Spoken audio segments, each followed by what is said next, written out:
क्या आप जानते हैं कि वाल्मीकि रचित रामायण में लक्ष्मण रेखा का कोई उल्लेख नहीं मिलता है? वहीं तुलसीदास जी द्वारा रचित रामचरितमानस में उल्लेख अरण्य कांड में ना होकर लंका कांड में देखने को मिलता है, वह भी अप्रत्यक्ष रूप से। अब ऐसे में ये प्रश्न उठता है कि आखिरकार लक्ष्मण रेखा रामायण में आई तो आई कैसे? दरअसल जब से तुलसीदास जी ने लंका कांड में इसका उल्लेख किया तब से बाद की कई रामायण और काव्यों में लक्ष्मण रेखा के बारे में विस्तार से बताया गया। चर्चित धारावाहिक रामायण में इस प्रसंग को विस्तार से दिखाया गया। उसके बाद से यह का अभिन्न अंग बन गई।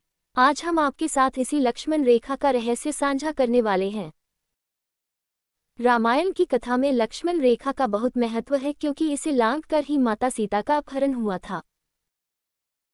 इसके बाद भगवान श्रीराम व रावण के बीच भीषण युद्ध हुआ व रावण का संहार हुआ था। आज हम आपको लक्ष्मण रेखा का रहस्य, इसकी शक्ति, रामायण में इसका वर्णन इत्यादि के बारे में विस्तार से बताएंगे। सबसे प्राचीन रामायण वाल्मीकि जी द्वारा रचित रामायण ही है व अन्य सभी रामायण इन्हीं का संदर्भ लेकर लिखी गई हैं। वाल्मीकि द्वारा लिखी गई रामायण में उल्लेख नहीं मिलता है। इसके अनुसार जब रावण माता सीता का अपहरण करने आया था तब उसने मारीच के द्वारा छल रचा। इसी छल में फंसकर जब माता सीता ने लक्ष्मण को मार्मिक वचन कहे व उन्हें भगवान श्रीराम की रक्षा करने जाने के लिए विवश किया तब लक्ष्मण अत्यंत दुविधा में फंस गए थे। उन्होंने माता सीता से कहा कि पता नहीं जब मैं भैया श्रीराम के साथ वापस आऊंगा तब आप सुरक्षित मिलेंगी या नहीं।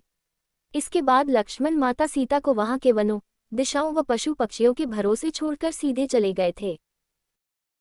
इसमें कहीं भी लक्ष्मण रेखा का उल्लेख नहीं मिलता है। इसके बाद रावण वहां आता है और माता सीता को झोपड़ी समेत उठा ले जाता है।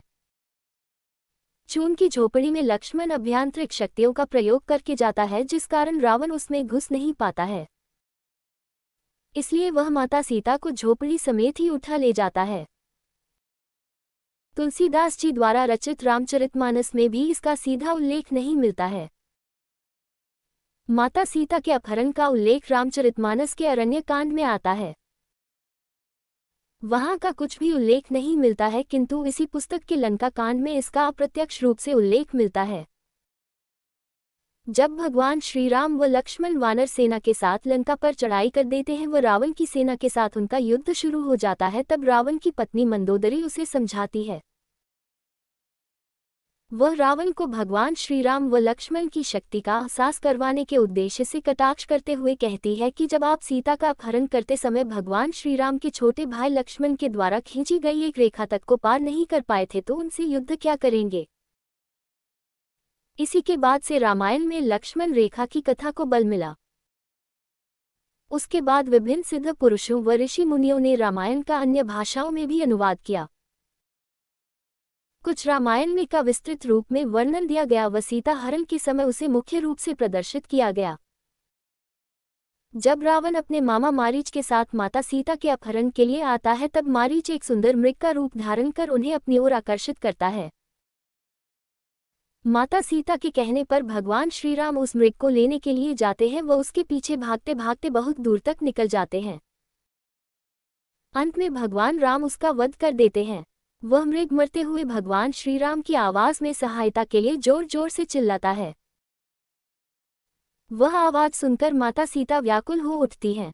अपने पति के प्राणों को संकट में देखकर माता सीता लक्ष्मण को अपने भाई की सहायता करने के लिए बोलती है, किंतु लक्ष्मण मना कर देते हैं। जब सीता उनसे हट करने लगती है व लक्ष्मण को मार्मिक वचन कहती है तो लक्ष्मण जाने के लिए विवश हो जाते हैं।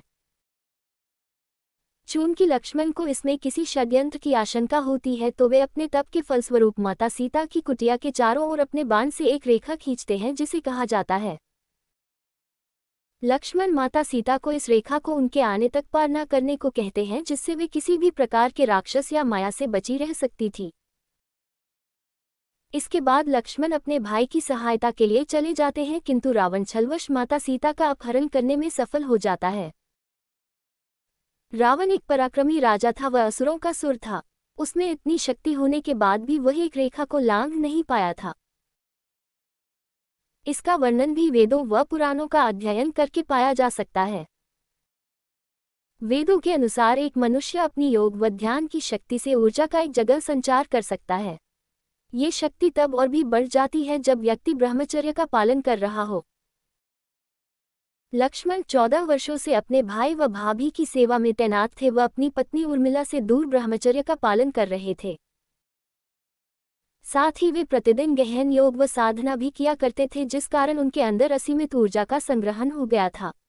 इसी ऊर्जा का उन्होंने खींचने में इस्तेमाल किया था। वह रेखा इतनी ज्यादा शक्तिशाली थी कि उसे कोई भी लांघने का प्रयास करता तो वह वही भस्म हो जाता।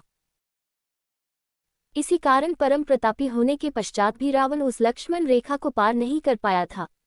अब हम वैज्ञानिक तथ्य के अनुसार आपको ये समझाने का प्रयत्न करेंगे कि आखिर लक्ष्मण रेखा काम कैसे करती थी। आप आज के समय के अनुसार sensor, laser light, cut system इत्यादि सुरक्षा उपकरणों के बारे में पढ़ते हैं। इनका इस्तेमाल मुख्य तौर पर हम किसी स्थल पर प्रवेश करने व अनावश्यक लोगों का प्रवेश रोकने के उद्देश्य से करते हैं। आज की तकनीक धीरे धीरे विकसित हो रही है, किंतु उस समय हमारे पूर्वजों ने हमसे ज्यादा तरक्की कर ली थी।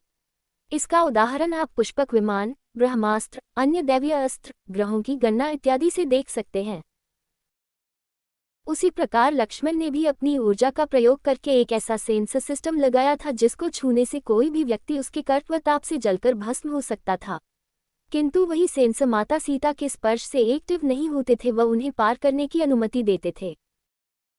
इसलिए जब रावण ने उससे पार जाने का प्रयास किया तब वे शक्तिशाली सेंसर एक्टिव हो गए व रावण को जलाने का प्रयास करने लगे। इससे रावण पीछे हट गया, किंतु माता सीता के उसे पार करने पर उन्होंने कुछ नहीं किया। इस कथा में लक्ष्मण रेखा मर्यादा, सुरक्षा और धर्म का प्रतीक है। इसे लांघना मान्यताओं और मर्यादाओं को तोड़ने के समान माना गया है। ये रेखा रामायण में धर्म की सीमाओं और उनके उल्लंघन से उत्पन्न संकट को दर्शाती है। सीता ने लक्ष्मण रेखा को लांघकर ही संकट को आमंत्रित किया, जिससे उनका अपहरण हुआ और राम रावण युद्ध की नींव पड़ी। लक्ष्मण रेखा को आधुनिक सुरक्षा प्रणाली से भी जोड़ा जा सकता है। जैसे आज लेजर लाइट, इलेक्ट्रॉनिक सेंसर और अन्य तकनीकों का उपयोग सीमाओं की सुरक्षा के लिए होता है, वैसे ही प्राचीन काल में दिव्य शक्तियों और तपस्या के बल पर एक ऊर्जा रेखा खींची जाती थी। लक्ष्मण रेखा संभवतः एक प्रकार का ऊर्जा क्षेत्र था, जो लक्ष्मण की योग और तप की शक्तियों से बना था। इसमें इतनी शक्ति थी कि इसे पार करने वाला भस्म हो सकता था। किंतु सीता के लिए ये रेखा निष्क्रिय थी, क्योंकि इसे लक्ष्मण ने उनकी सुरक्षा के लिए खींचा था। लक्ष्मण रेखा का उल्लेख वाल्मीकि रामायण में भले ही न हो, लेकिन ये लोककथाओं और तुलसीदास कृत रामचरितमानस के संदर्भों के माध्यम से रामायण का एक महत्वपूर्ण अंग बन गई है। ये कथा हमें बताती है कि मर्यादाओं का पालन कितना आवश्यक है और इन्हें लांघने का परिणाम कितना गंभीर हो सकता है।